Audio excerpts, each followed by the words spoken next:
When you find yourself in a world where you're the size of a Barbie doll or a G.I. Joe figure, life is a constant search for the very basics of life, such as food. Get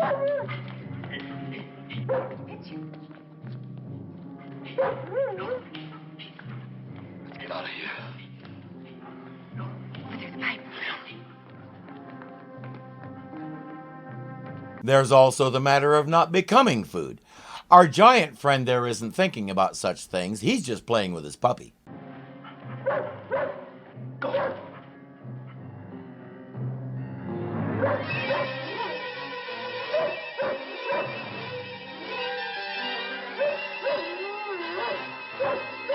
If that was my dog, I'd assume he smelled a mouse or a little squirrel or something like that in the pipe, and I wouldn't give it a second thought. Our man is a little more curious than I am. Little people. Get them. For the sake of it.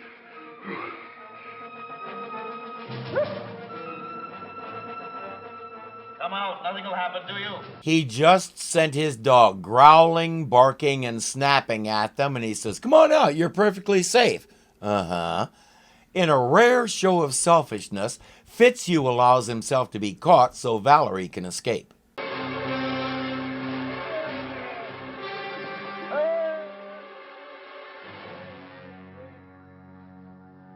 gonna make you immortal, little man.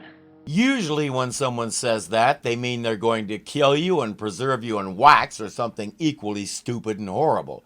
Whatever this guy means, I doubt it's any more pleasant. Val follows to see where they went, then returns to the ship to mount a rescue.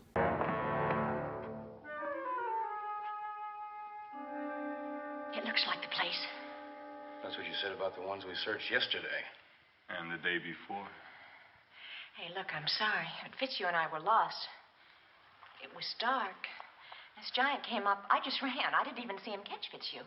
We've seen the day when you two did just as badly, so cut her some slack, okay, boys? We've discovered again and again that without the whole team, none of you is all that, so some humility is in order. And besides, that is the right place. When I mentioned wax, I was just speculating, but this is a wax museum, so here's hoping I was wrong. Back here.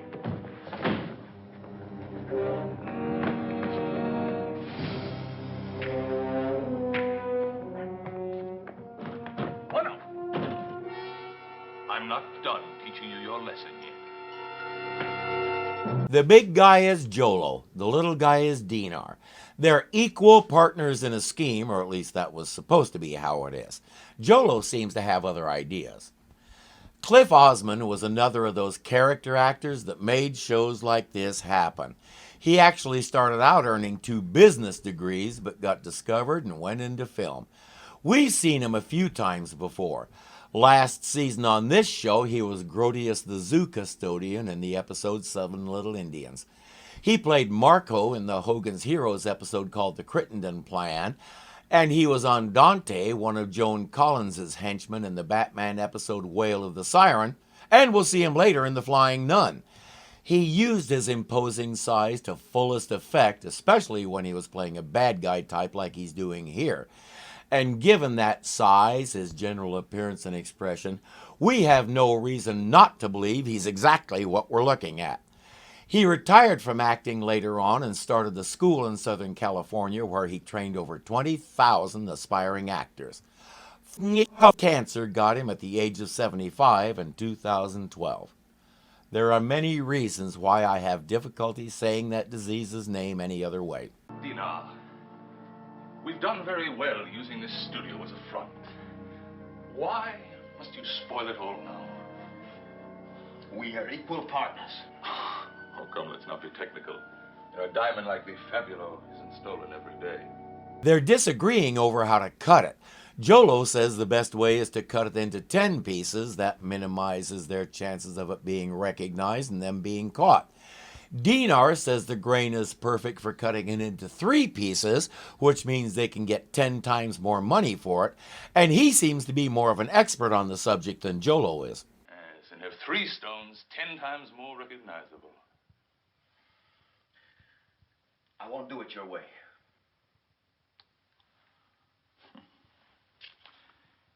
learn with difficulty, don't you? Or to be more precise, he's the one who knows how to cut a diamond, so Jolo needs him a lot more than he needs Jolo. But Jolo hits harder and Denar doesn't like it. Needless to say, Jolo is a bully. How these two hooked up is anybody's guess, but Denar should have given the deal a lot more thought. Jolo locks the door on Denar and then hides the stone somewhere in Dinar's workshop. Look at that.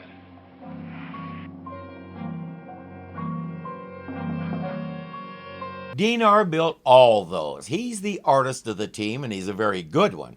Clearly, he studied a lot of Earth history because those figures look amazingly authentic.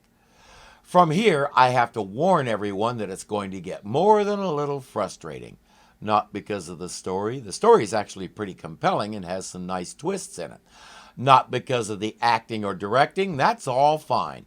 No, it'll be because our heroes suddenly become idiots who do everything in the wrongest way possible. You'll see what I mean. Isn't that Fitzhugh? It looks like him.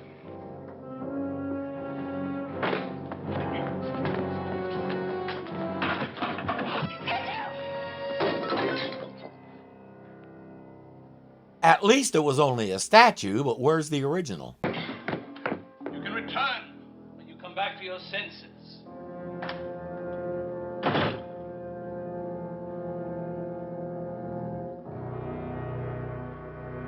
Whenever he's allowed to come back, that is. Pretty Malin, pretty cat. How can you be so intelligent and Denar so stupid? Here's a tip for Jolo and anyone else. If you have to go around telling everyone how intelligent and smart you are, you know you aren't. The more they brag about themselves, the more even they don't believe what they're telling you. So if you find a politician or a celebrity or just a regular person who's constantly praising themselves or telling you how great they are, they're the only one who can do blah, blah, blah, keep in mind that it's empty bluster and nothing more. Geniuses don't have to go around telling people they're a genius. Star athletes don't have to go around telling one how athletic they are. Great actors don't have to go around telling people how magnificent they were. If you see somebody who's constantly going on about themselves, there's no reason why you should believe a word of it, because there's a 110% chance it's all male bovine excrement. Jolo has to try and convince himself that he's the smart one, even though Denar is the one who actually knows how to cut a diamond, and Jolo is little more than brainless muscle. He must be the smart one because he's so much bigger than Denar. Believe it or not, there are actually guys who think like that. But now the crew knows Denar made that statue of Fitzhugh, so he probably knows where the real Fitzhugh is. Let's go ask him. You mean to tell me you let him throw you out? What else could I do? What could you do? Oh, what kind of a spineless insect did I marry anyway? Oh, this little man in the cardboard box has more courage than 10 like you. Denar has an abusive partner and an abusive spouse. The way she carries on at him, it's no wonder he can't bring himself to stand up to Jolo. She's one of those not-so-rare selfish, nagging people who constantly pound a person down into the ground like this, but then expect them to behave differently around someone else. But she doesn't care about Denar or Jolo. She cares about the diamond. More precisely, the mountain of money it's going to bring them. Mara, be reasonable, please. Jolo's a dangerous man to cross. You're his partner, supposed to be equal. Now, if he cuts that diamond in 10 pieces, you'll be practically giving it away. Know that. Then tell him it's got to be done your way or else. Or else what, Mara? What leverage do you have over Jolo? You'll walk away, not cut the stone. He'll find someone else and probably kill both of you so you can't blab about it. Nobody gives Jolo orders. Well, I'm giving you orders. He needs to pack up and slip away to someplace where nobody knows him and start over. Jolo and Mara deserve each other. It's anybody's guess how he wound up in the middle. Hey.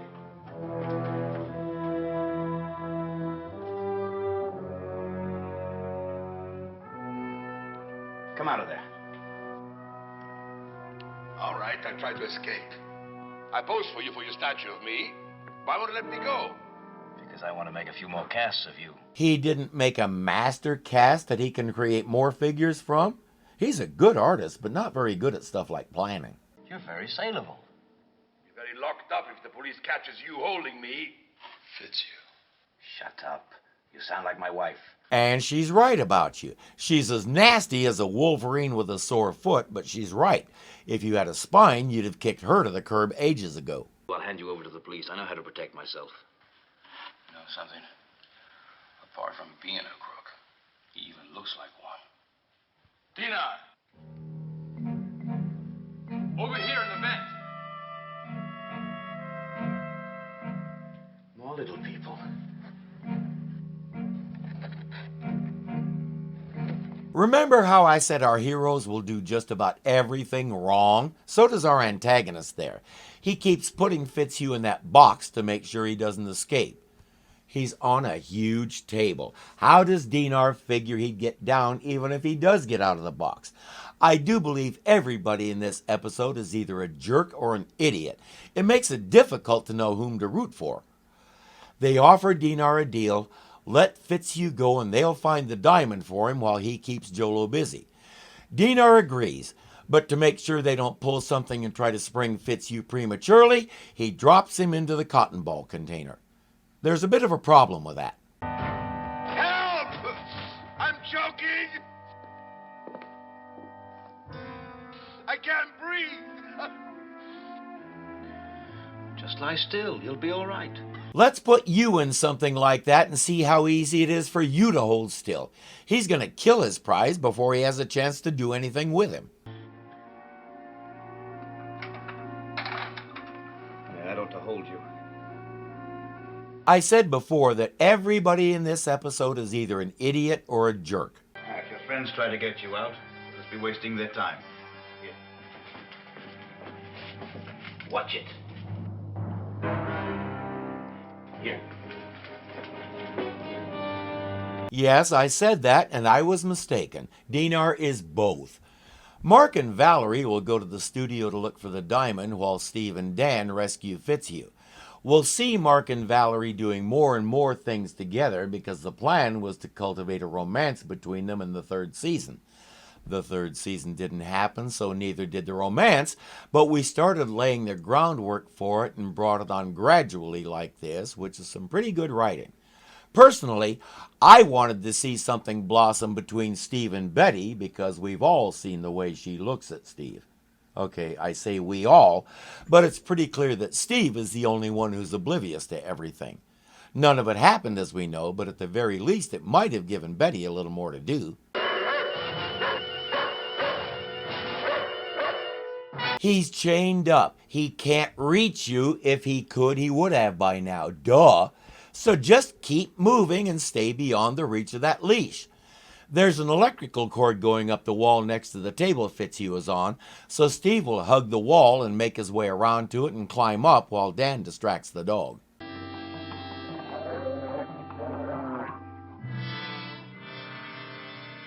Come and get me! Here I am! Come on! Good idea. Tie one end of his rope to that anchor and swing over to the table.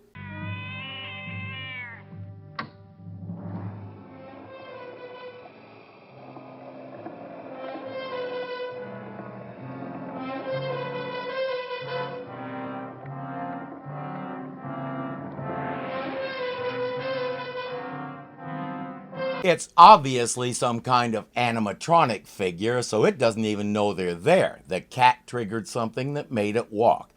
I don't know why they're cowering, but soon enough it stops and they can get on with searching for the diamond. They search all through the statues without success, while Denar and Jolo are in the next room discussing cuts on the diamond.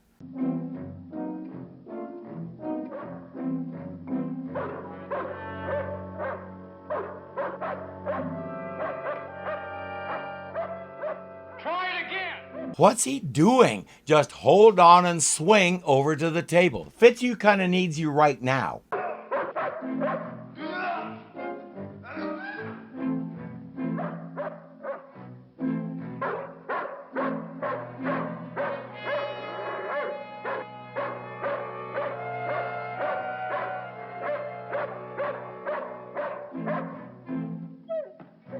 Poor Fitzhugh never understood why Steve took so long to get to him, because by the time Steve got done dinking with that rope, it was too late. Do do do do do do.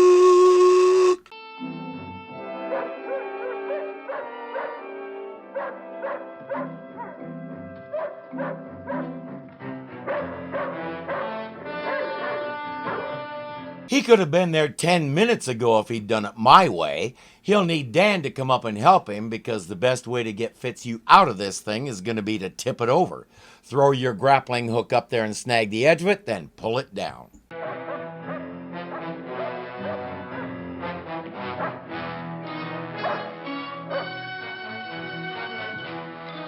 Why did he do that? The dog can't reach him, so he has a clear path to Fitzhugh.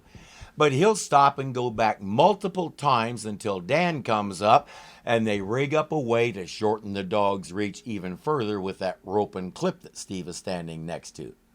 What's it doing there? How should I know?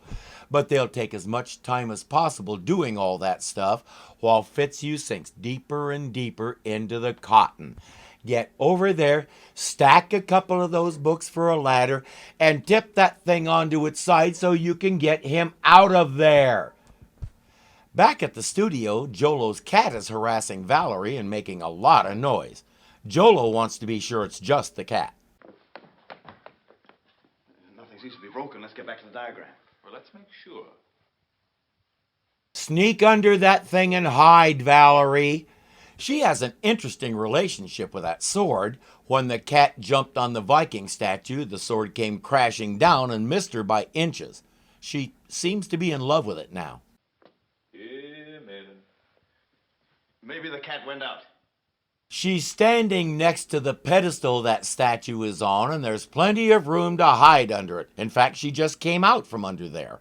But now she's too enamored with the sword to go back.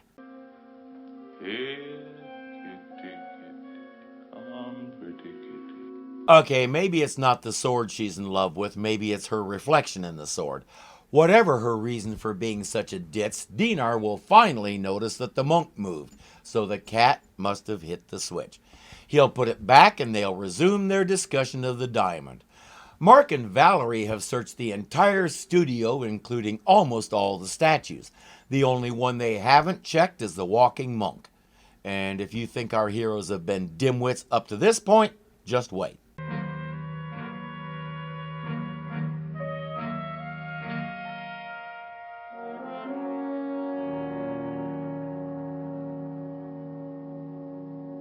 It's motorized and it moves. You expected to see what?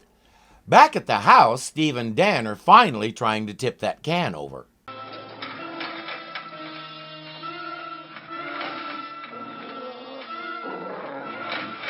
My mistake. Now tip it over. Where is he? I don't know. He must have gone under. So hurry up and do this, gentlemen. Every second you waste talking about it brings Fitzhugh closer to disaster. Give me some slack. You got it.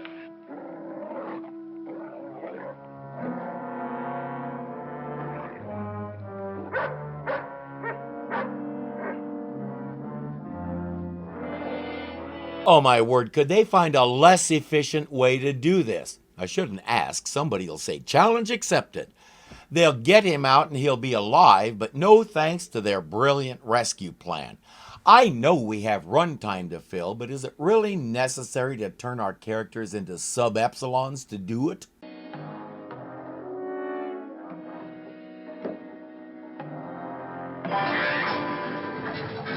It's pointless to ask why he put the switch there and why it's a lever switch instead of something that's less likely to be bumped by accident, but I'm inclined to ask anyway.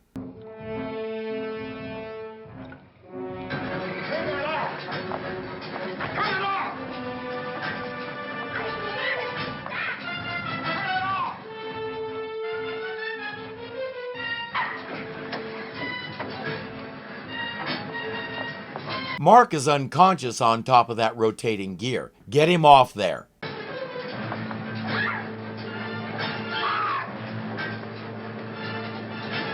Don't try to stop the gears. Grab him by the shoulders and drag him off there.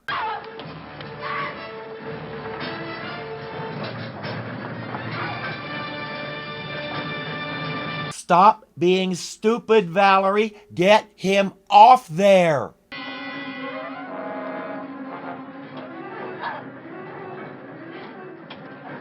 Steve? Dan, this is Valerie. Come in. Come in, Steve. Oh, Yeah! What is wrong with these people? Steve isn't answering, so she calls the Spindrift. We have to get Betty and Barry on camera somehow. Hello, Valerie. Valerie, this is Betty. Betty? It's Valerie. I'm in trouble. Mark's in danger. I can't reach Steve. Will you call him and use full power? Yeah, I understand. Steve isn't listening. He's still trying to make Dan drown in cotton the same way Fitzhugh did.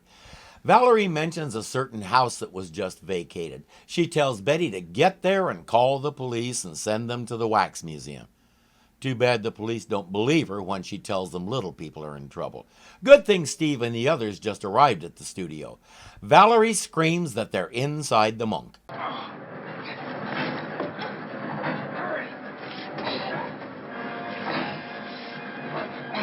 There. Oh. And still, nobody thought to drag Mark off that gear and get him to safety. They are having a bad day. And after all that, Mark regains consciousness and happens to look up.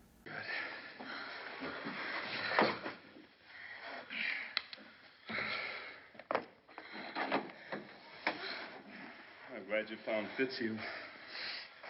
We never did find the diamond. Come on, let's go here, Mark. By the way, Valerie saved your life, but it cost her dearly. You owe her a new pair of boots. I'll be okay.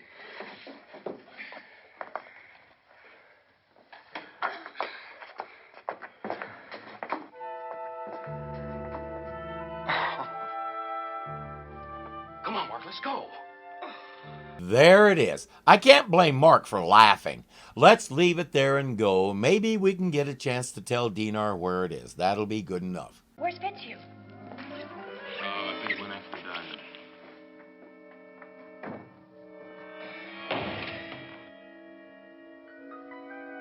When there's potential wealth to be had, it's amazing how agile Fitzhugh is. Before they know it, he has the diamond. Now what does he plan to do with it? Money, gems, and all the rest are useless to them here, and it's nothing but dead weight if they stick it in the ship to take back with them. Still, Fitzhugh can't help himself. The others have given up trying to reform him. When he gets like this, there's not much they can do except just go with it and try to cover his butt when he inevitably gets himself into trouble.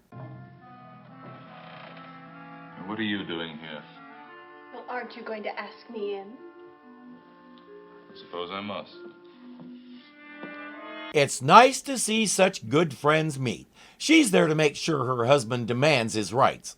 What rights? What are you talking about? But if you think I'm going to let a woman in, especially a woman like you, tell me how to run my business way, you both better be prepared to be thrown out. By the way, he's also a misogynist, and I have a feeling he wouldn't have any problem beating on her the same way he was beating on Denar. If he hasn't got the guts to stand up to you, I have. Now you'll cut that diamond to make the most money, or you'll split it down the middle and give us our half. And I think she's daring him to do so. She told Denar to tell Jolo do it this way or else, but she still hasn't specified or else what. Now, I know your wife hasn't got any sense, Denar, but I mean, at least you know diamonds. She didn't mean to split it down the middle, just as close as the grain permits. And we'll have two stones, either of which would be easily recognizable. That's what you say. Yes, he does, and he thinks that by virtue of size, meanness, and general jerkery, he's the boss. All right. I'll get the diamond. And then I will take you into the office and show you under the microscope why it has got to be cut my way. Has he got a surprise coming? As far as he knows, there's only one person who could have removed the diamond from its hiding place, and his name ain't Fitzhugh. Now, you two are in on this together. I want that diamond. I haven't got it. Neither have I. And besides, as they keep trying to explain, it's supposed to belong to both of you, not just you. Isn't wanton greed a beautiful thing? What is this doing here? I don't know. The There was a prowler in here before. It was you, Mara. Are you out of your mind? That particular prowler was in fact your cat, Jolo, but he's so far gone there's no talking to him at all. Jolo, my statue. Where is it? Please, Jolo.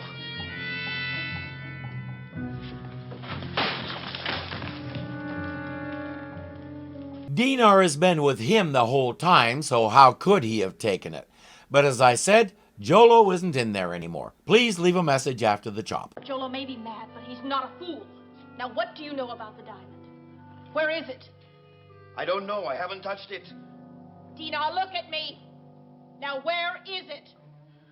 The little people found out about the diamond. What little people? You know the little one that came to the house, the one I made a statue of. They must have taken it. At first I kind of felt bad for Denar, but not anymore. He really is a jellyfish. She expects him to stand up to Jolo when he can't even stand up to her. Valerie, get to the door. Move! You make one move, and this diamond goes right out the window. Hold it, Jolo. He can't throw that diamond that far. Get him, Joe. Shut up, Mara! Why, Denar, where did you learn such useful words and why haven't you used them before? I'm gonna put this by the door. All we want to do is get out of here. I don't trust them. Neither do I. No, don't. He'll keep his word.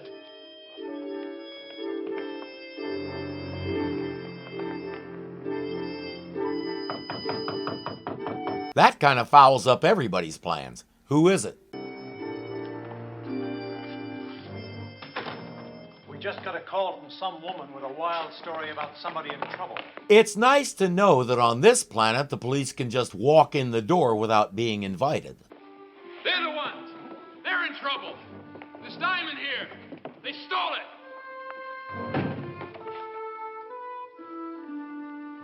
He's not even concerned about the little people. He has a diamond the size of a hen's egg and 3 jewel thieves, one holding a big sword. They're going to grow old in prison. And poor Fitzhugh. Every time he gets his hands on a fortune, he has to let it go because it's several times his size. The fortune that was his size that he brought with him became cat litter.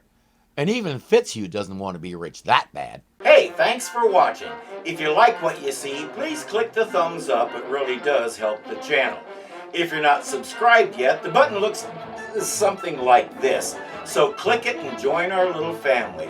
There's a bell there that may or may not actually work to give you notifications when we post something, but it can't hurt to click it just in case. Again, thank you for watching, and I'll see you next time. But this is a wax museum, so we're here.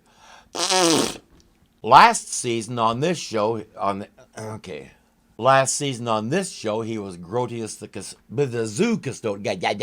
Got discovered and went into film. Now get the inflection right. And he was on Dante, one of Joan Collins's henchmen in the back. Denar says the grain is perfect for cutting into. And Jolo, oh man! And even Fitzhugh doesn't be.